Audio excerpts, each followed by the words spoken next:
nga pala po si Fidelito Lacosong, puncher po ng Rosales. Naglalaro po ako sa LPHA URPP. Ako po yung nag-5th overall nung huling Kalbayog po. Bali po, bata pa lang po ako, nag-iibon na po ako eh. Grade 6 pa lang po ako eh. Nag-aalaga na po ako. Tapos nag-stop lang po nung nag-high school ako. Bali po yung nung bata po ako, yung laro po namin, mga street fight lang po. Nakabalik lang po ako nung 2022, naglaro na po ako. Sakto naman pong may karera na dito sa amin, may mga kalab na. Kaya yun, sumali po ako. Hilig ko lang po talaga. Gusto ko lang po talagang mag-ipon. Dito po sa Rosales, mga 30% na po siguro yung nagkakalapati dito. Binata, matanda, gano'n. Mga bata. Wala, hilig ko talaga kasi masaya. Stress reliever, parang gano'n. Ano po, yung breeder ko ngayon, yung Lolita, tsaka yung BDB. Yun na po yung ginamit ko. Nabili ko po kasi sa tropa. Nabili din po niya yun sa Pampanga. Malit lang po yung hen. Yung cock po yung malaki. Parehas po silang bangkain. Ano lang yung katawan eh. Hindi sila masyadong malaki yung katawan. Yung mataba, yung lumalabas yung pitcho. Kapama yung pitcho nila. Sa experience ko po sir, panglong. Kasi pag malapitan, hanggang dulo, ganun yung speed nila eh. Yung mababa lang po. 900 pababa lang. Hindi nataas ng 1,000. Pero maganda po yung okay.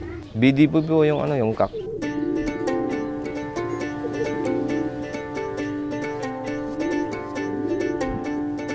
Malaki po yung cock na bangkahin din po yung labas din po yung pitcho niya. Pero malaki yung yung katawan niya.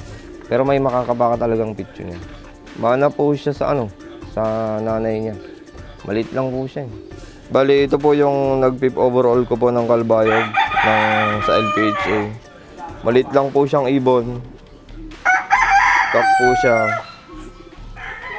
Tapos, talagang labas po yung pitcho niya. Hindi po siya ganun galaki yung katawan. Ito po. Sa pakpak po, wala rin po eh. Basta, nasa bloodline po talaga eh. Tapos sa katawan. Yun, naniniwala din po ako sa sipit-sipitan niya, dapat malapit lang siya. Ayun, magaan lang po siya. Hindi siya gaanong mabigat.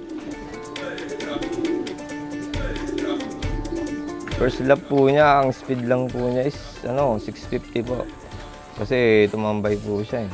Tapos ganun din po nung second lap, tumambay po ulit. Kaya ang naging speed na lang po niya is 815 lang po.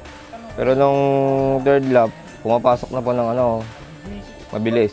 Kaya nag-speed po siya ng 889. Nung fourth lap na po, nung karoon na po siya ng pinarisan ko na po siya. Yun, pasok na po siya agad. Bali nag-speed na po siya ng 934. Ganun din po nung fifth lap. 931 po. Halos yung speed niya hindi po nagkakalayo. Hindi ko po talaga inaasahan na siya yung makakauwi ng Kalbayog. Kasi nung bata po yun, parang bansot po siya, maliit. Sa 6th lap naman po, sa Dunsol, nag-speed po siya ng 737. Tapos sa Matnog po, nag-speed po siya ng 541. Tapos nung Kalbayog na po, nag-speed na lang po siya ng 569. Yung ibon ko po na si Bansot, bali po nung Matnog po yun. Bali tumukod po siya sa sa Bacoor. Pero swerte naman, mabait na puncher po siya na nakauli sa kanya. Shoutout pala kay Sir Velasco ng Bacoor, Cavite. Opo, bali kinondisyon pa po niya. Pinainom po niya ng gamot. Pinakain pa po niya. Bali kinabukasan na po niya pinakawalan. Shoutout po kay Sir Velasco ng Bacoor, Cavite.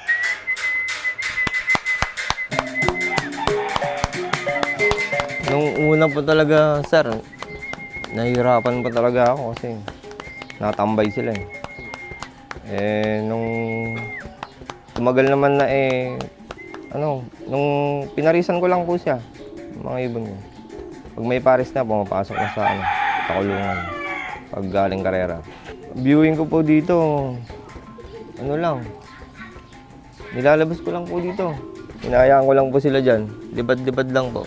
Kaya yun, natuto silang tumambay.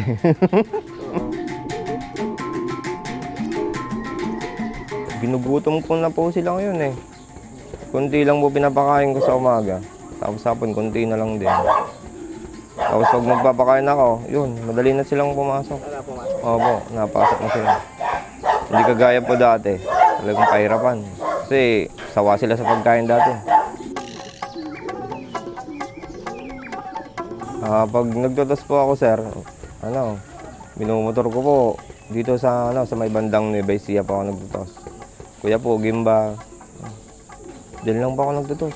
Hindi po ako nagpo-first fly, sir eh. Loop fly lang po. Bala silang lumipad. Sa umaga, binubuksan ko yan. Tapos bago ako magpakain, lumilipad sila. Tapos sa hapon, ganun din po sa hapon. Loop fly, tapos pakain. Sandali lang naman silang lumipad, hindi naman po matagal. Sabi nila, wala naman pong pampabilis talagang na gamot. Pero kondisyon, yun dapat kondisyon yung ibon bago ilipad. May babahagi ko lang po huwag po silang sumuko agad. Pag gumulong, may next race pa naman po. Gulong ulit, hindi naman po tumitigil yung karera. Unang-una po talaga, nagpapasalamat po ako sa Panginoon. Tapos sa club, sa LPHA URPP, kay Prestock, kay Sir Ryan Kiel, kay Ma'am Joy, tsaka sa coordinator namin, kay Kuya Benji Gutlay. Saka shoutout din pala sa Team Lipad Banayad, kay Boss Engineer John Andrew de la Cruz po. Pare si Gibroan. Muli po ako nga po pala si Delito Lacosong, ang puncher po ng Rosales.